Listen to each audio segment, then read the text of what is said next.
हम कहते हैं शंकर भगवान का केवल एक ही काम है,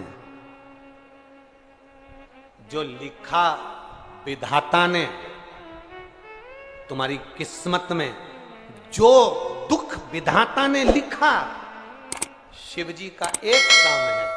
तुम जब शंकर भगवान के शिवलिंग पर जल चढ़ाते हो तो शिवलिंग पर जो चंदन लगा रहता है वो जल चढ़ाने से धुल जाता है। जब तुम शिवजी पे जल चढ़ाते हो तो चंदन धुलता है, श्रृंगार धुलता है। उसी तरह शंकर जी पे जल चढ़ाते समय वो जल तुम्हारे भी दुख को धो देता है, दुख को धो। रोज रोज किसी के यहां जाओगे ना तो तुम्हारी इज्जत घट जाती है। घटती है कि बढ़ती है? बोलो बोलो, जम के बोलो जरा। घटती है। रोज रोज किसी के दरवाजे पर जाओगे तो इज्जत घटेगी, पर रोज रोज महादेव के दरवाजे पर जाओगे तो इज्जत बढ़ेगी।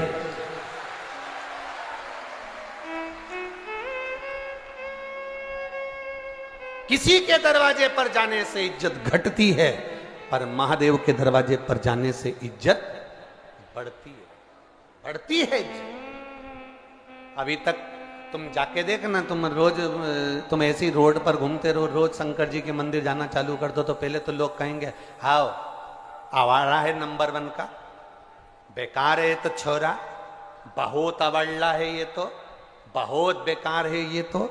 छोरे को बेचारे को जो देखो वो एक ही बात की, तो अवल्ला है, ये तो ऐसा है, ये तो वैसा है।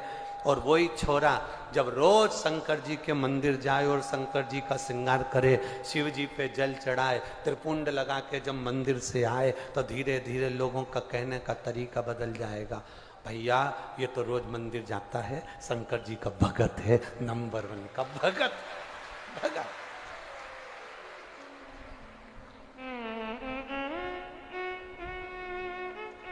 शिव की भक्ति इसके अंदर, शिव का गुणगान इसके अंदर। अब शादी हो गई, राजकुमारी आ गई।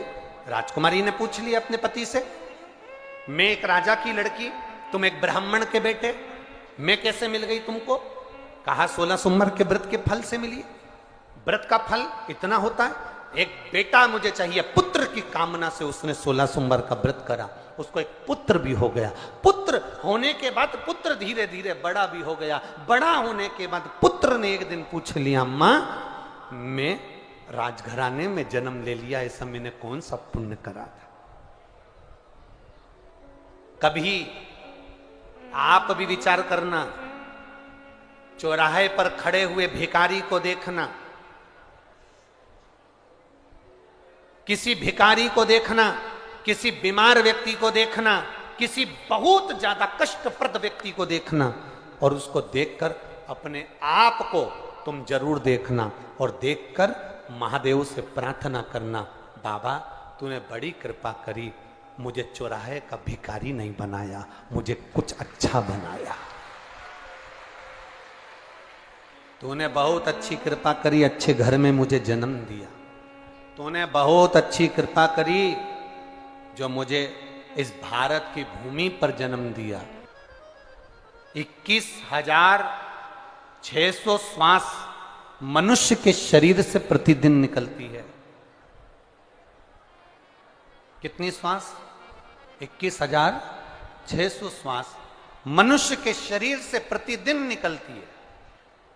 3.5 करोड़ रोम छिद्र ये मनुष्य के शरीर में है, और 21,600 श्वास प्रतिदिन निकल रही है। इस श्वास के निकलने का केवल एक कारण है कि इन श्वास में आप अपने घर का कार्य करिए, परिवार का कार्य करिए, रिश्तों का कार्य करिए, मना नहीं, पर 21,600 श्वास में से कोई श्वास एक ऐसी बना लो जिस श्वास में हम परमात्मा का नाम ले लें, बस पूरी श्वास शुद्ध हो सके, पूरी श्वास।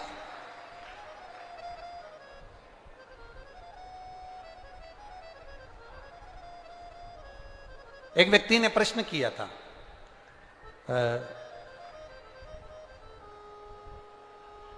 जिस दिन शोभा यात्रा निकल रही थी तो 3-4 लड़के लोगों ने एक पत्र दिया था। उस पत्र में नीचे लिखा था कि गुरुजी हमारा एक प्रश्न है।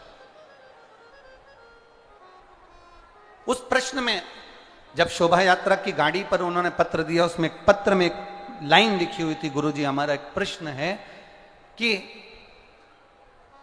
24 घंटे में हम, आप कहते हो कि 1 मिनट भी अगर भगवान का भजन कर लिया तो बहुत है, तो क्या 1 मिनट भजन करने पर 24 घंटे का पुण्य प्राप्त हो जाता है क्या?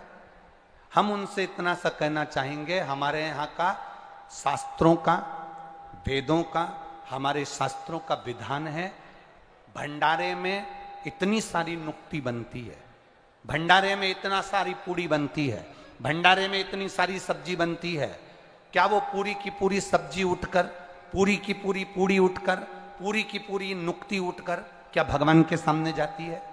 जम के बोलो जरा। नहीं जाती। कितनी जाती है? एक थाली में लगकर थोड़ा थोड़ा थोड़ा जाता है, भोग लगता है, वापिस आता है, और जो बहुत सारा भोजन है उसमें उसको डाल दिया जाता है। उसी तरह 24 घंटे अगर आप भजन नहीं कर सकते, 1 मिनट अगर आपने भजन करा और उसमें आपने थोड़ा सा पुण्य कमा लिया, तो आपका वो पुण्य 24 घंटे के उस तबेले में डाल दिया जाता है, जिससे सब वो पुण्यमय हो जाए। 1 मिनट का पुण्य आपका जीवन सवार हो। शास्त्र कहते हैं 24 घंटे भगवान का भजन करो। कोई करता है क्या? अरे बोलो तो जम के, कौन करे? तो शास्त्रों ने किया 24 घंटे भगवान का भजन नहीं कर सकते तो कम से कम 12 घंटे करो। 12 घंटे अगर भगवान का भजन नहीं कर सकते तो कम से कम 6 घंटे भगवान का भजन जरूर करो। 6 घंटे नहीं कर सकते तो कम से कम तुम 3 घंटे भगवान का भजन, बोलो बोलो जम के बोलो, करो। 3 घंटा नहीं कर पाओ तो कम से कम 1.5 घंटा भगवान का भजन, बोलो जम के बोलो जरा, करो। 1.5 घंटा अगर भगवान का भजन नहीं कर पाओ तो आधा घंटा भगवान का भजन करो। आधा घंटा नहीं कर पाओ तो 15 मिनट करो। 15 मिनट नहीं कर सकते तो कम से कम 5 मिनट भगवान का भजन करो। 5 मिनट नहीं कर सकते तो कम से कम 2 मिनट भगवान का भजन करो। 2 मिनट नहीं कर सकते तो कम से कम 1 मिनट भगवान का भजन करो।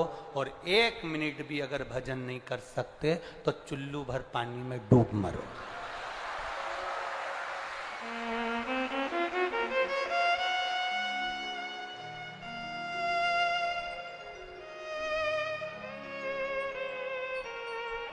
अब 24 घंटे में से 1 मिनट नहीं निकाल सकते तो काय का जीवन तुम्हारा?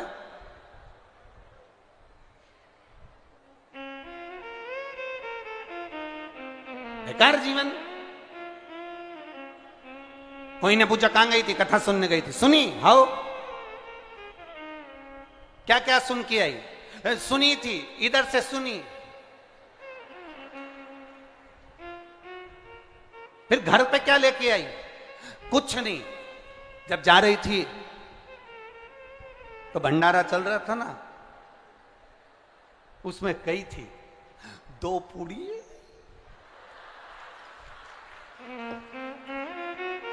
भगवान जाने माताएं वो झोली कैसी बनाती हैं, आज तक मैं नहीं सीख पाया।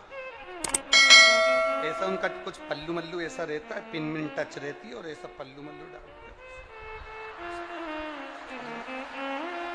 भगवान जाने वो झोली कैसी बनाती है, ऐसी कैसी झोली। इतने में भैया फिर तो यार भैया। अब उसको इतना भी अंदाजा नहीं रहता कि तूने गुलाब जामुन भर ली और नीचे से चाशनी टपक रही, इतना अंदाजा नहीं।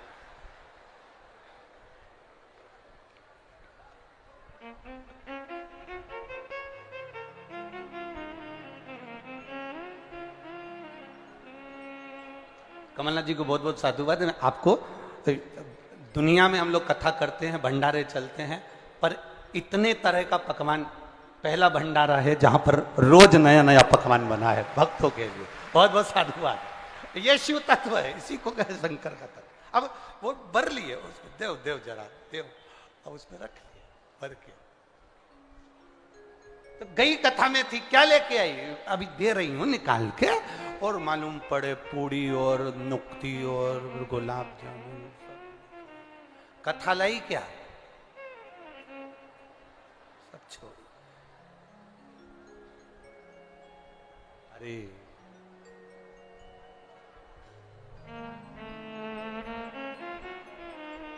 हमें तेरा ही सहारा है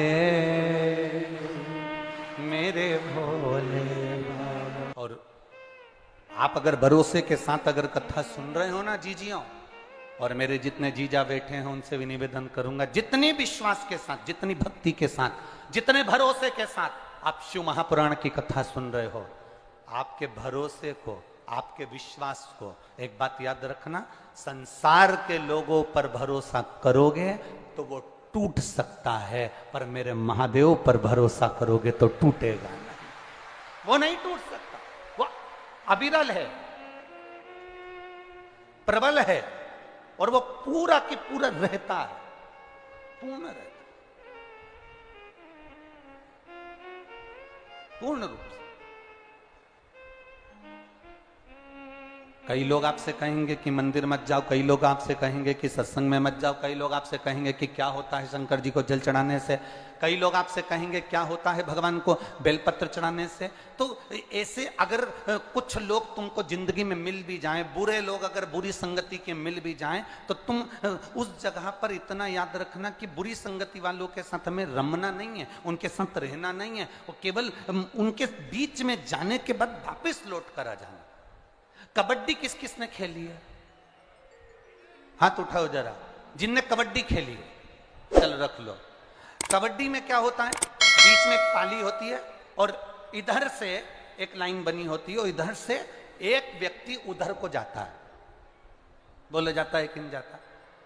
इस वाले व्यक्ति का काम क्या है, उधर की पाली को छू के, अरे बोलो बोलो जम के बोलो जरा, वापस आ जाना, वहां रुक मत जाना, पकड़ाई में मत आ जाना।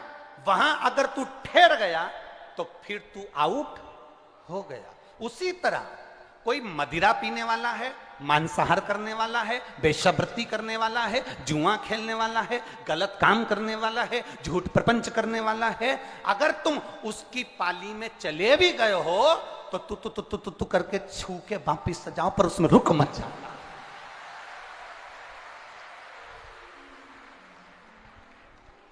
पाली को छू के वापिस आ जाना, पर उसमें रुकना नहीं। पीने वालों के साथ बैठकर पीना नहीं, जुआरी के साथ जुआ खेलना ना ना ना। अगर पहुंच भी गए और तुम्हें लग रहा है कि मैं गलत लोगों के बीच में फंस गए, तो कबड्डी याद रखना, और पहुंच गए तो पाली छू के वापिस आ जाओ, पर उनके साथ में रुक मत जाना, नहीं तो कभी भी आउट हो सकते हो, समाप्त हो सकते हो। इसलिए छुओ और वापिस आ जाओ। कबड्डी का गेम हमको सिखा रहा, ये दुनिया के जितने जितने ये गेम है ना, जितने जितने दुनिया में ये खेले जाते हैं गेम, ये कोई साधारण है। इन सब गेमों में कुछ एक वो होती है ना, वो जिसको लात मारते हैं, फुटबॉल, किस किसने खेली है, खेली है आप लोगों ने? वो उसको रखते हैं और दे लात दे लात दे लात दे लात, और वो इधर जाए उधर जाए उधर जाए। एक शिष्य ने गुरुजी से पूछा, इस गेंद ने क्या बिगाड़ा, इस फुटबॉल ने क्या बिगाड़ा जो इसको लोग लात मार रहे हैं? गुरुजी ने कहा, बस इस फुटबॉल की एक गलती है, ये अंदर से खाली है। अगर ये अंदर से भरी होती तो किसी के बाप में दम नहीं होती कि लात मार दे।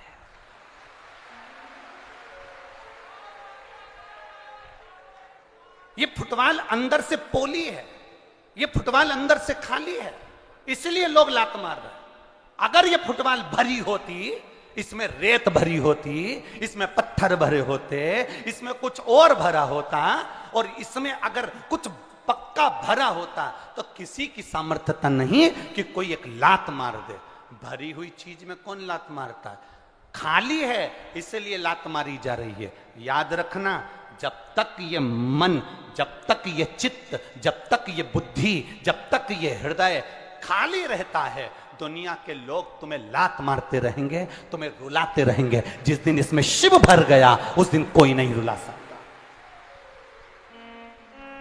जिस दिन इसमें शंकर बैठ गए, जिस दिन इसमें देवादिदेव महादेव विराजमान हो गए, जिस दिन इसमें राम नाम, कृष्ण नाम, शिव नाम अंदर भरा गया, जिस दिन इसमें शिव महापुराण की कथा इस खाली मन के अंदर भरा गई, फिर किसी की सामर्थ्यता नहीं कि कोई आपके मन से, कोई आपके दिल से खेल ले। जिसका दिल परमात्मा की भक्ति से भरा रहता है, उस पर कोई लात नहीं मार सकता, क्योंकि वो भरा हुआ है, मन भरा हुआ है, चित्त भरा हुआ है, उसे कौन लात मारे?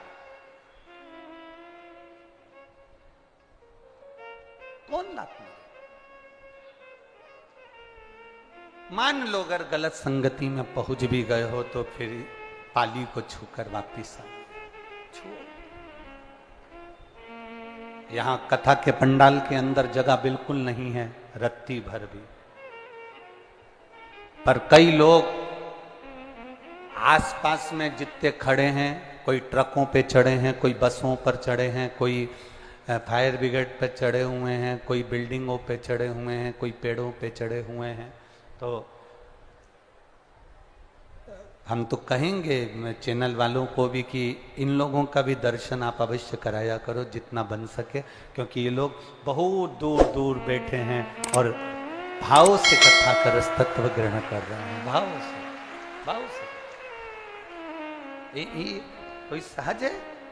तो विश्वास, दृढ़ता, भरोसा, श्रद्धा, ये आपके भीतर है। कई लोग बाउंड्रियों पर खड़े हुए हैं, अर्थात तुम चिंता मत करना, तुम यहां तक आ गए हो, भले तुम्हें पंडाल में बैठने की जगह नहीं मिले, पर तुम पाली छूकर जा रहे हो, मतलब ये निश्चित है कि तुम्हारा कार्य सिद्ध है। तुम पहुंचे हो वहां, तुम पहुंचे,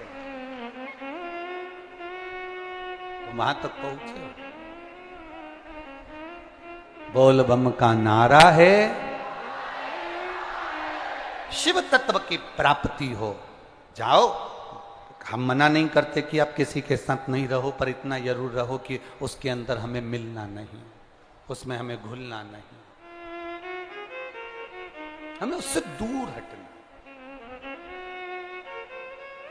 देवादिदेव महादेव, भगवान शंकर सुगंधा को रेणुका के साथ कथा श्रवण कर, ब्राह्मण के शरीर का कोढ़ का रोग समाप्त हो गया।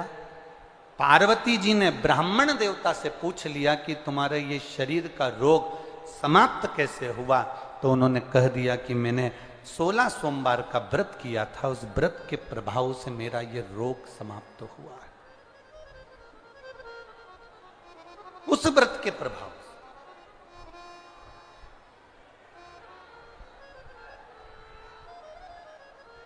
और व्रत का प्रभाव कब होता है? थोड़ा सावधानी से सुनना इस बात के लिए। आज कथा का विराम दिवस है, आपको बाबा से लगन लगाना है और शिव को अपना बनाकर आपको शिव के होना है। दिल से कथा सुनो, बड़े भाव से। व्रत का प्रभाव कब पड़ता है? व्रत का फल कब मिलता है? व्रत का प्रभाव कब पड़ेगा? जिस भगवान का हमने व्रत किया है, जिस भगवान का हमने उपास किया है, हम हर 2 मिनट में, 1 मिनट में, 1 क्षण में हम उस परमात्मा को याद करते रहें जिसका व्रत है। और ये सब शिव की उदारता है, भगवान की करुणा है।